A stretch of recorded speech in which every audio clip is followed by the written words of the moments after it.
नाज़रीन आदाब, खबर दोपहर के साथ मैं हूं हिना ज़ुबैर।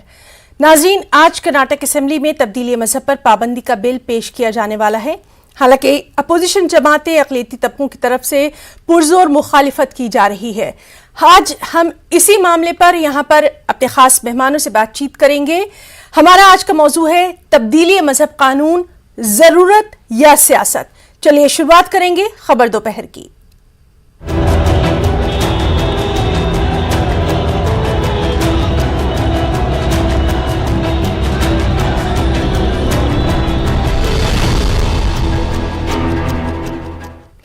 जी हां, कर्नाटक असेंबली में तब्दीली मजहब पर पाबंदी का बिल आज पेश किया जाएगा।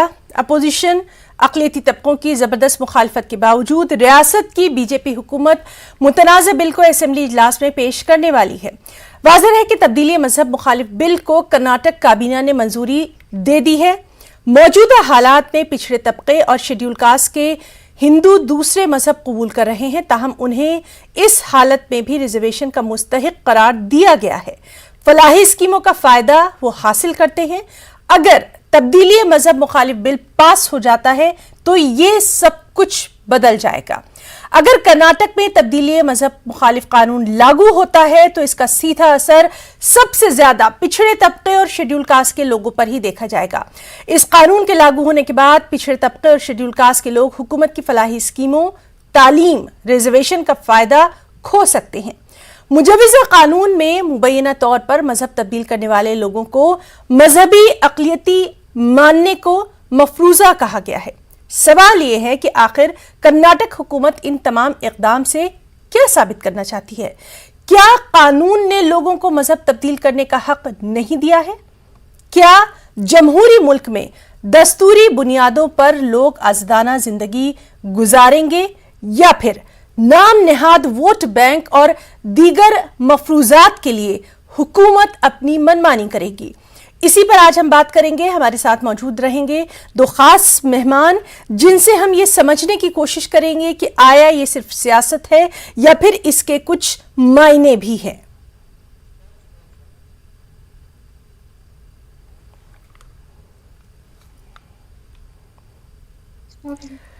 और चलिए नाज़रीन, हम सबसे पहले आपका तारुफ करवाते हैं। हमारे साथ दो खास मेहमान मौजूद हैं। BS रफ़ीउल्लाह साहब मौजूद हैं, कांग्रेस से हैं। साथ ही साथ मौजूद रहेंगे मुज़म्मिल बाबू, जो कि रियासती सदर है बीजेपी अक़लियती मोर्चे से, वो भी अब से कुछ देर में हमारे साथ मौजूद रहेंगे। BS रफ़ीउल्लाह साहब, बहुत बहुत आपका इस्तकबाल करना चाहेंगे अपनी खास पेशकश खबर दोपहर में। और जिस तरह से लगातार हम देख रहे हैं कि इस बिल को लेकर हर तरफ से कहीं ना कहीं आवाजें उठ रही हैं, कांग्रेस का मौक़िफ़ क्या है? अस्सलाम वालेकुम। कांग्रेस इसकी हिमायत करती है, क्योंकि जब कभी भी सेशंस या पार्लियामेंट में भी सेशंस होते हैं, ऐसे मौकों पर कोई ना कोई बिल लाते हैं ये, इसलिए कि लोगों का ध्यान बटाने के लिए, क्योंकि हालात आज बीजेपी के खिलाफ हैं। क्योंकि यहाँ पर अभी MLC के इंतखाबात भी हुए हैं, उसमें भी जो है ज्यादातर कांग्रेस को ही इसमें परसेंटेज मिला है। अभी इस मुद्दे को इन्होंने डाइवर्ट करने के लिए एंटी कन्वर्शन बिल भी अभी लाना जरूरी समझ कर लाया है। लेकिन हिंदुस्तान में आज हालात ऐसे हैं, बेरोजगारी, ऐसे कई मुद्दे हैं। जी। इसको छोड़कर इन्होंने सिर्फ हिंदू मुस्लिम, राम मंदिर, कौसलाटर, ऐसे कई सारे मुद्दे हर वक्त हर सेशन में लाकर लोगों का ध्यान बटोरना चाहते हैं, लोगों का ध्यान डाइवर्ट करना चाहते हैं, या लोगों में नाइतफाकी डालना चाहते हैं। अभी इस बिल की जरूरत नहीं थी, लेकिन उसके बावजूद ये बिल मुजम्मत कर लाना चाहते हैं। जी बिल्कुल, और आपसे हम मजीद अपनी बातचीत जारी रखेंगे। मुज़म्मिल बाबू रियासती सदर हैं बीजेपी अक़लियती मोर्चे से। सर, आपका बहुत वेलकम करना चाहेंगे, इस्तकबाल करना चाहेंगे अपनी खास पेशकश में। और जिस तरह से लगातार ये बात की जा रही है कि इस बिल की जरूरत नहीं थी, आपकी पार्टी की तरफ से इस बिल की कितनी जरूरत महसूस की जा रही है? ये बिल का लाना बहुत अशद जरूरी था, क्योंकि जो है हमारा इस्लाम जो है एक पीस लविंग मजहब है। इस्लाम कभी भी तलवार की नोक से नहीं फैला है, मोहब्बत से, प्यार से, किरदार से इस्लाम फैला है। और जो है जब एंटी कन्वर्जन बिल के वास्ते वेलकम इसलिए कर रहे हैं कि चंद फिरके ऐसे हैं जो दूसरों को जो है पैसे के लालच देते हैं, औरतों को लालच देते हैं, इसकी वजह से जो है कन्वर्जन कराते हैं, कन्वर्ट कराते हैं। यही लोग जो कन्वर्ट हो गए थे, यहाँ क्रिश्चियन बोलते हैं, बाहर जाके मैं ये कैस्ट वो कैस्ट ऐसा बोल के ये लोग अपने आप को जाहिर करते, पेश करते हैं। तो इसलिए एंटी कन्वर्जन बिल होने की वजह से जो है इसकी सब रोक रखती है, रोक रखना जरूरी है। ये एंटी कन्वर्जन ये डेमोक्रेटिक कंट्री है, डेमोक्रेसी में हर इंसान को कोई अपनी तरह से रफीउल्लाह साहब, आपसे भी हम आपसे भी हम इस मौजू पर बात करेंगे। पहले हम बात सुन लेते हैं मुजम्मिल बाबू की। मुजम्मिल सर, जिस तरह से आप कह रहे हैं कि ठीक है इसका लाना जरूरी था, बहुत सारी चीजें आपने यहाँ पेश करी, लेकिन हम खुद देख रहे हैं चूंकि कर्नाटका में क्रिश्चियन कम्युनिटी भी है, सबसे ज्यादा मुखालिफत उनकी तरफ से भी की जा रही है। तमाम तर उन्हें जो रिजर्वेशन दिए जा रहे हैं क्योंकि वो पिछड़े तबके से हैं या फिर सुप्रीम जो एससी के लोग हैं, तमाम तर चीजों से महरूम हो जाएंगे, ये हक भी उनसे छीना जाएगा, इसलिए इसकी मुखालिफत ज्यादा हो रही है। जी, एक चीज क्या है, ये जो कन्वर्ट जो हो रहे हैं ये लोग बिल फर्जी तौर पे कन्वर्ट होने। अगर देखो ये लोग डेमोक्रेसी है, हर कोई अपने हर एक को अपना अपना इख्तियार है, मगर चीज समझ के इस दीन को, रिलीजन को समझ के कन्वर्ट होना या लालच में कन्वर्ट होना, इसमें जमीन आसमान का फर्क है। यहाँ लालच दे के कन्वर्ट किया जा रहा है। मगर इस बात के सबूत है सर, क्या इस बात के सबूत है SC ST को लालच दिया जाता है? कई सबूत है, कई सबूत। ये देखिए, किसी एक फिरके का नाम मत लीजिए आप, किसी एक फिरके का नाम मत लीजिए, क्योंकि तजाद पैदा हो जाती है। क्योंकि जो हर कोई भी जो भी कन्वर्ट हो रहा है तो उसको लालच दे के कन्वर्ट कर रहे हैं। ये नाम इसलिए लिया सर क्योंकि सबसे ज्यादा सर बहुत ही मुद्दबाना गुजारिश है, ये इसलिए कहा जा रहा है क्योंकि इनको जो बेनिफिट मिल रहे हैं गवर्नमेंट की तरफ से वो कहीं ना कहीं लूज हो जाएंगे, वो कहीं ना कहीं पीछे चले जाएंगे, इसलिए यहाँ पर इसका जिक्र किया। चलिए, हमारे साथ रफीउल्लाह साहब भी मौजूद हैं। रफीउल्लाह साहब, अब आप अपनी बात यहाँ पर रखिए। देखिए, मुजम्मिल साहब ने तो अपनी बात रख दी कि क्यों इसको लाया जा रहा है। बात से सहमत हूँ, इन्होंने इस्लाम का नाम लिया। मैं मानता हूं कि इस्लाम में जबरदस्ती करना जायज नहीं है, यहाँ पर कोई जबरदस्ती की बात नहीं आ रही है। ना तो 1450 साल के बाद से इस्लाम है और इस्लाम में कोई जबरदस्ती से कोई कन्वर्ट नहीं हो रहे हैं, ना कराया जा रहा है, ना तो इस्लाम में इसकी इजाजत है। यहाँ पर माइनॉरिटीज की बात आ रही है, सिर्फ इस्लाम की बात कर फिर इन्होंने डाइवर्ट करने की कोशिश कर रहे हैं, फिर इन्होंने हिंदू मुसलमान की बात लाकर रखने की कोशिश कर रहे हैं। यहाँ हिंदू मुसलमान की बात नहीं है, हिंदुस्तान एक डेमोक्रेटिक कंट्री है, सारे इख्तिदार सारी कौम को है। और हिंदुस्तान में एक डेमोक्रेसी ऐसी भी है कि जो इंसान 18 साल हो या 18 साल के बाद भी हो, जो भी हो, जो इंसान अपने इख्तिदार से, अपनी रजामंदी से वो कोई धर्म को इख्तियार कर सकता है। वो अपनी, कौन लालच दे के करोड़ों रुपए आज जाके कौन कन्वर्शन करने की मांग कर रहा है? क्या इनके पास इतने करोड़ों रुपए हैं जो जाके कन्वर्ट करा रहे हैं? इनको सिर्फ ध्यान भटकाना है, ध्यान भटकाने से क्या आपको लगता है रफीउल्लाह साहब, क्या आपको लगता है कि अगले कुछ महीनों बाद इलेक्शन होने वाला है, ये तमाम चीजें सियासत पर मबनी है? क्या ये सिर्फ सियासत करना चाहते हैं और दूसरा मुद्दा ही नहीं है? अभी क्या मुद्दा है बोलिए? कांग्रेस में 2 मिनिस्टरों को रिजाइन करने के लिए बोल रहे हैं, लेकिन ये एंटी कन्वर्शन बिल ला रहे हैं। अभी इतने घोटाले हो रहे हैं, कर्नाटक नंबर 1 घोटालों में है, जो कोविड में है, जो अभी लैंड स्कैम्स हैं। ये सब्जेक्ट उठाने से पहले एंटी कन्वर्शन बिल की क्या जरूरत है? जो मुद्दे हैं उस पर बात कीजिए। चलिए ठीक है, सीधी बात हम मुजम्मिल सर, जिस तरह से रफीउल्लाह साहब कह रहे हैं, कांग्रेस कह रही है कि अहम मुद्दे, अहम इश्यूज भी हैं, उनकी तरफ तवज्जो क्यों नहीं है? कर्नाटक को अभी बहुत तरक्की करना है, उनकी तरफ तवज्जो क्यों नहीं है?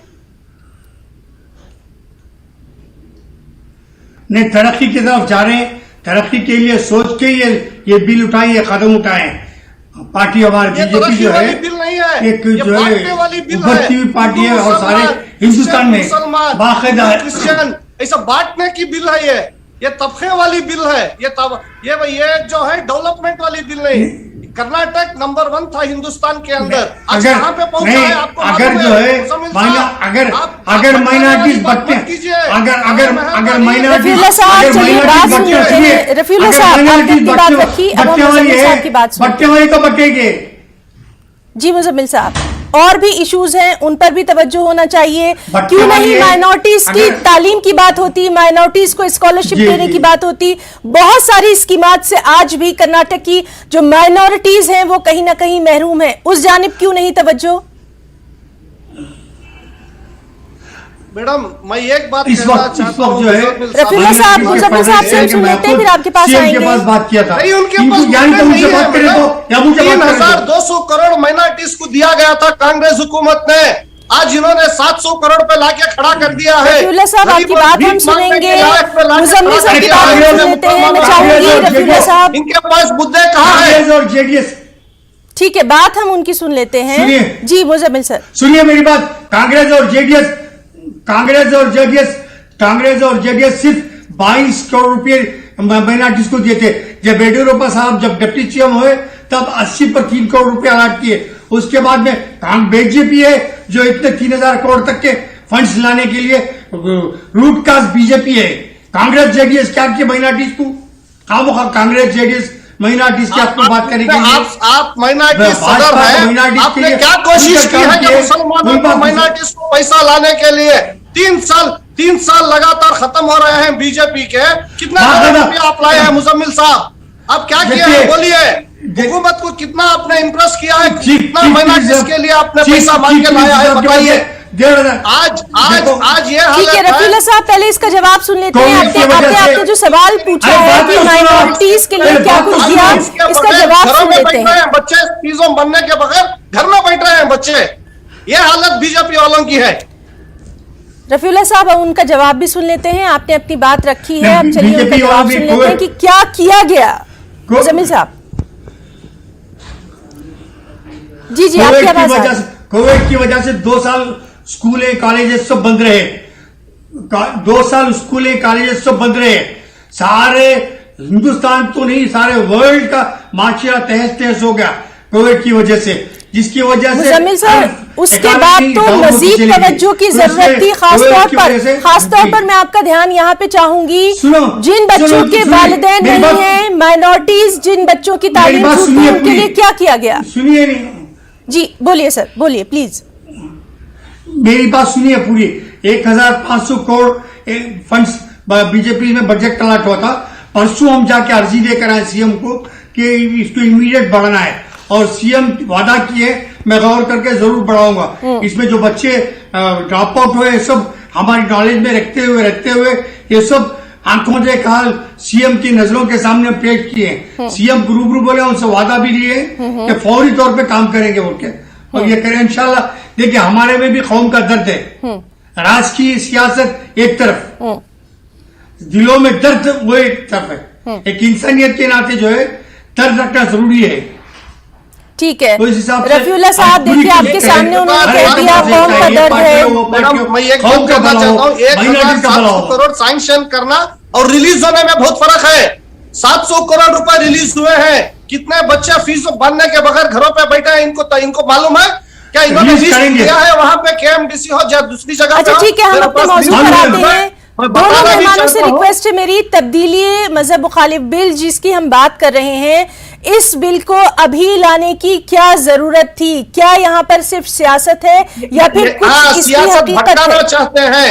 ये लोग भटकाना चाहते हैं लोगों को, माइनॉरिटीज को भटकाना चाहते हैं। कई लोग इस पे धरनाएं कर रहे हैं कि माइनॉरिटीज को फंड नहीं मिला, माइनॉरिटीज की हालत बिगड़ रही है। तो इसमें इनकी अभी क्या जरूरत थी? सबसे पहले जो बच्चे माइनॉरिटीज के हैं, जो कौम माइनॉरिटीज में है, इन लोगों को अपलिफ्टमेंट करने के लिए इन्होंने क्या स्कीमें दी है?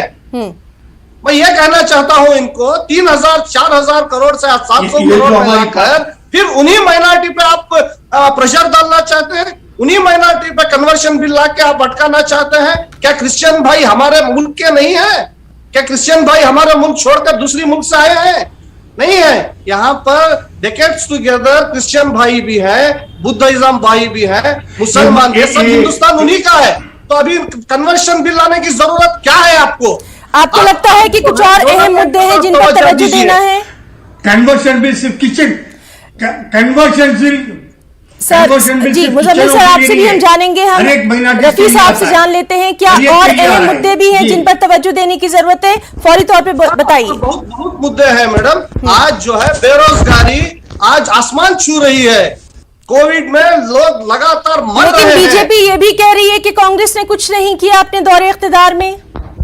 हमारे दौरे इख्तिदार में हिंदुस्तान में कांग्रेस की हुकूमत में कर्नाटक नंबर 1 पायदान पर था। सिद्धरामैया साहब की क़ियादत में नंबर 1 पायदान को था। आज उसी में जल रहे थे, लेकिन सेंट्रल गवर्नमेंट से कोई फंड 50% भी नहीं आ रहा था। इसके बावजूद हमारे सिद्धरामैया साहब की कांग्रेस कर्नाटक नंबर 1 पोजीशन में था। ये आप लोग भी वाकिफ है। ठीक है मुजम्मिल सर, अब आप बताइए, कांग्रेस की तरफ से कहा जा रहा है कि फंड नहीं मिलता था, बहुत सारी कमियां गिनाई गई। कांग्रेस नहीं बोलिए सर। सुनिए मैं बात बताता हूँ आपको। कांग्रेस में सिद्धरामैया साहब 5 साल हुकूमत किए, बाद में सिद्धरामैया साहब की वरना से खुद इलेक्शन जीत नहीं सके वो, बाद में जाके यहाँ पर जीत और हार की बात नहीं आ रही है मुजम्मिल साहब। आप फिर भटकाइए मत। आप यहाँ पर डेवलपमेंट की बात हो रही है, डेवलपमेंट की बात कीजिए, आप मुद्दे को भटकाइए मत। सच बात करनी है, सच बात करनी होती है। बात क्या करनी लगती है? 700 करोड़ देना माइनॉरिटीज को सच्ची बात नहीं है। वरना से ठीक है रफीउल्लाह साहब, चलिए अब उनकी बात सुन लेते हैं। मुजम्मिल सर, जिस तरह से लगातार अपोजिशन, चाहे जेडीएस हो, कांग्रेस हो, या फिर जो भी माइनॉरिटीज की तमाम तर तंजीमें हैं, ऑर्गेनाइजेशन है, सभी इसकी मुखालिफत कर रही हैं। अपने अपने उनके जवाब भी हैं, रीजंस भी हैं उनके पास। हम आपसे ये जानना चाहते हैं कि यही वक्त क्यों? क्या इस वक्त के आगे या पीछे भी तो देखा जा सकता था? कुछ ही दिनों के बाद इलेक्शन है, पार्टियों की तरफ से लगातार ये कहा जा रहा है कि तमाम तर ये सियासत है।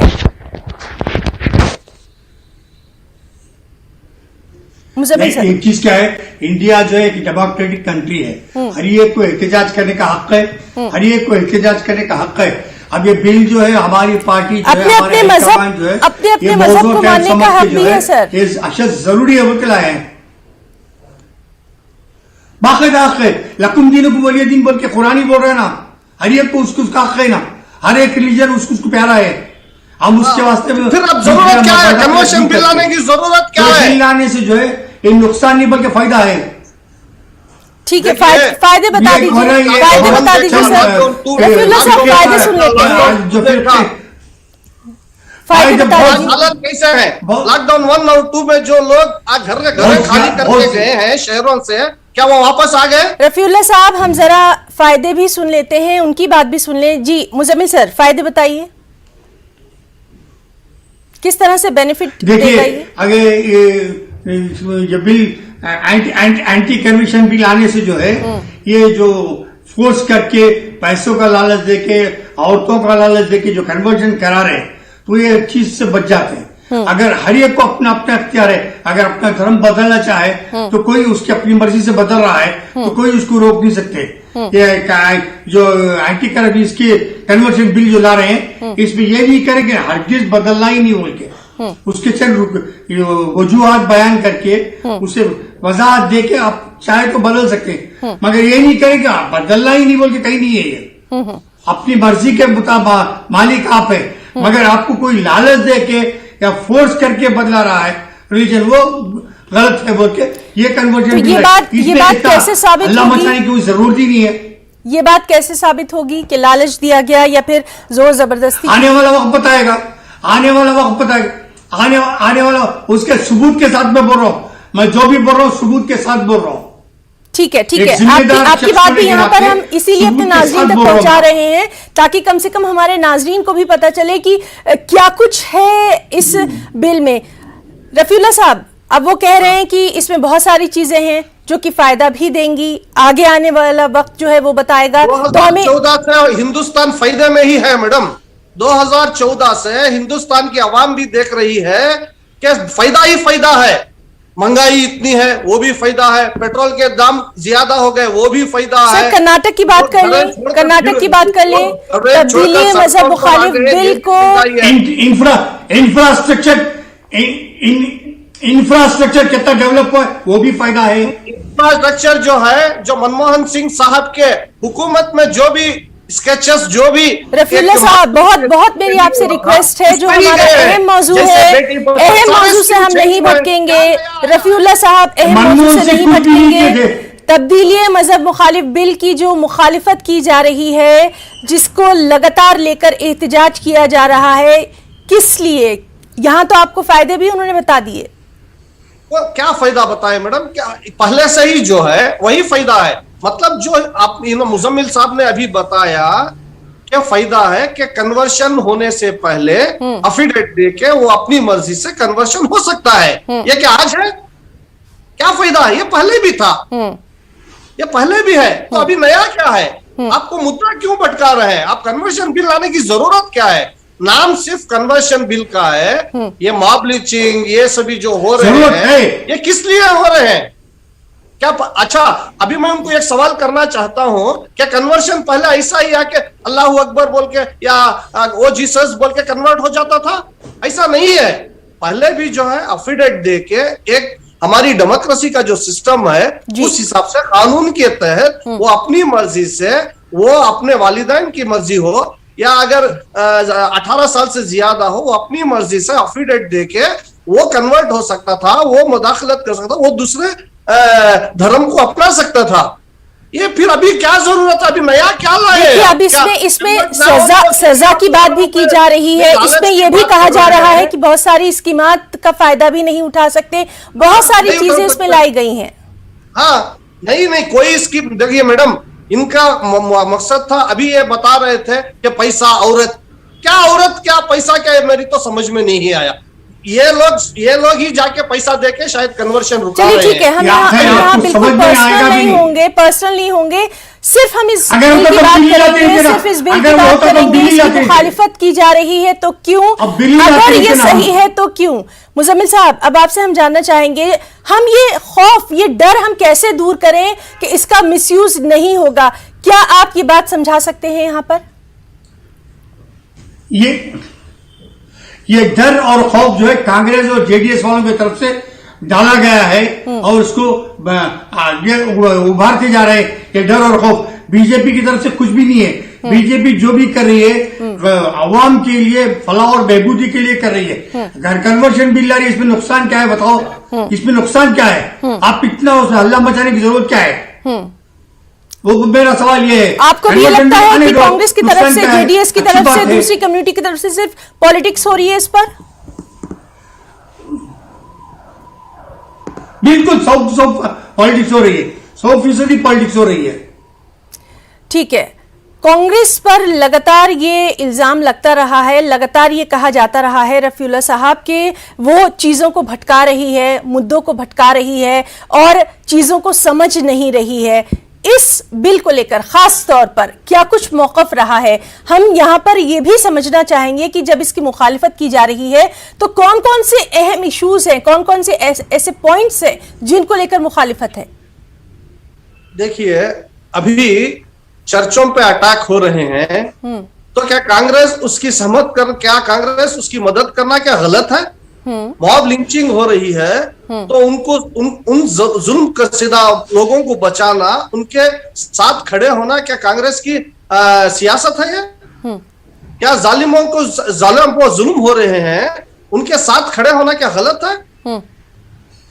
आप ही बताइए। ऐसे कई सारे मुद्दे जो हैं, हर दिन कर्नाटक के साथ कांग्रेस की हुकूमत बर्खास्त होने के बाद और जब से इख्तिदार पर बीजेपी आई है तब से कई सारे, आप मैं अकेला नहीं कह रहा हूं, ये मीडिया कह रही है, पेपर कह रहे हैं, प्रिडिक्स कह रहे हैं, फिगर्स कह रहे हैं कि कितने मॉब लिंचिंग्स हो रहे हैं, कितने अटैक्स हो रहे हैं, कितने मस्जिदों पे अटैक्स हो रहे हैं, कितने चर्चों पे अटैक हो रहे हैं। क्या इनके साथ खड़े होना गलत है?